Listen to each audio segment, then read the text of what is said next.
boni pyetje, nuk di kamera, apo mundet me fokusu që të vendin që të përpara. Çka, apo na tregon edhe për teleshikuesit, çka të kujton që ky vendi që të? Ky vendi na përkujton mihrabin.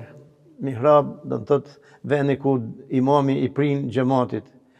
Une në Gjakov kam pas fatin kur ra komunizmi, kur Miloševiqi na mund të gjitha drejtat, fëmijët e gjakovarëve, fëmijët e shokëve të mi, një prej atyre është Afrim Domi, i cili ka qenë sekretar i partisë në gjykatën e Gjakovës, ai i pari ka dorëzuar librezen, edhe ju ka kthy besimit, ju ka kthy fesë. E kam pas afër 100 nxënësa i kam pas në xhamin e Hankës. Për atë kur dal në mihrab më kujtohen nxënësit e mi, njën e për atyre është e ndjera e shokut tem Afrimit, që Ylka e ka pas emrin Ylka Domi, edhe ju thojsha na shqiptarët jemi të zgjuar. I madhi Zot na ka dhënë zgjuarsi, e mësojmë edhe gjuhën angleze, edhe franceze, edhe gjerman, të gjitha gjuhët. Po atë arabisht është shumë gjuhë e ëmbël, edhe do të mësojmë shahadetin në gjuhën shqipe dhe pastaj edhe në gjuhën arabe. Pas Abdullah, më fal. Për shkollës ekonomike, si kalove ti me kry edhe detyrën e myzinit dhe të imamit? Kishim kohë të mjaftuar, kishim kohë të mjaftueshme, do të thotë vaktet nuk na pengojnë se në xhami një 10 minuta, 15 minuta nuk zgjat më tepër.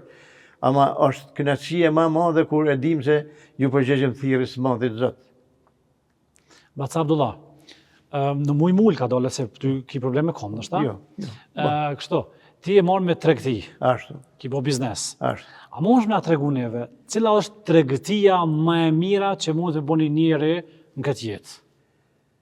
Tregtia më e mira që mund me bën njëri në këtë jetë nga ana materiale, do më thonë, unë kam kry shkollën, tekstilën e kam pas, mirë po tregtia e kësaj bote kalon shumë shpejt, mirë po është tregtia më e mirë me Allahin, se Zoti ka thonë, jepni për mu një, ju shpërblejnë në botën e ardhshme, me shumë fishin që është i pacaktuar sa dënë Zoti i madh. Tregti me Zotin? Tregti me Zotin, ajo është tregtia më e mira. Tu i bona ibadet? Fitim për urse, me sigur ibadeti është që ajo t'i bjen pojnët. Bac Abdullah, Allahu të ndëroft, jo vini prej Gjakove, babën e keni pas hoxh? Ashtu. Se thëhet se Gjakova dhe të njohin si Abdullah Hoxha. Si Abdullah Hoxha ma tepër, si Murati. Po baba, ku i ka kry mësimet e fesë? Baba e ka kry mësimet e fesë në medresen e madhe në Gjakov të mudarrisi i mirë njohur Fahri Efendia, te kur është mbyll medreseja prej regjimit komunist, pastaj ka ik për më shku në Shqipëri. Atje 12 vjet ka net. 4 vjet ka net në Tiranë, medresën e Tiranës, edhe gjithmonë mi përmend ke emrat e hoxhallarëve të mëdhej, siç ishte Hafiz Ibrahim Dalliu, ndjer Hafiz Abdullah Semlaku, Hafiz Ali Korça, edhe gjithë ata gjenerata e atyre hoxhallarëve të vjetër, të cilët me siguri edhe kemi pas rastin edhe në televizion tu me ndëgju ato thanit e hoxhës së nderuar Hafiz Ali Korçës, sepse gjakovarët në çdo pyetje a më përpara kombe a feja. A kemi lind të fol shqip, a kemi lind të qajt, natyrshmëritë të madhit Zot, natyrën e Zotit bandueshëm, që thotë Muhamedi alayhis salam, çdo fëmijë lind islam, pastaj prindi vet ja çon në sinagogë, ja çon në kish, ja çon në xhami, në faltore. Prindi ka t'ia jep orientimin.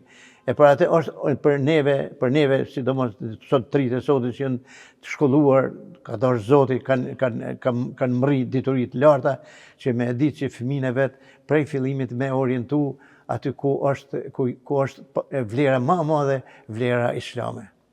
Bac Abdullah, baba jot atëherë në kohën e komunizmit, në kohën e Rankoviqit në atë kohë, që ka pas punë me pushtetin? Me pushteti e ka përjashtu.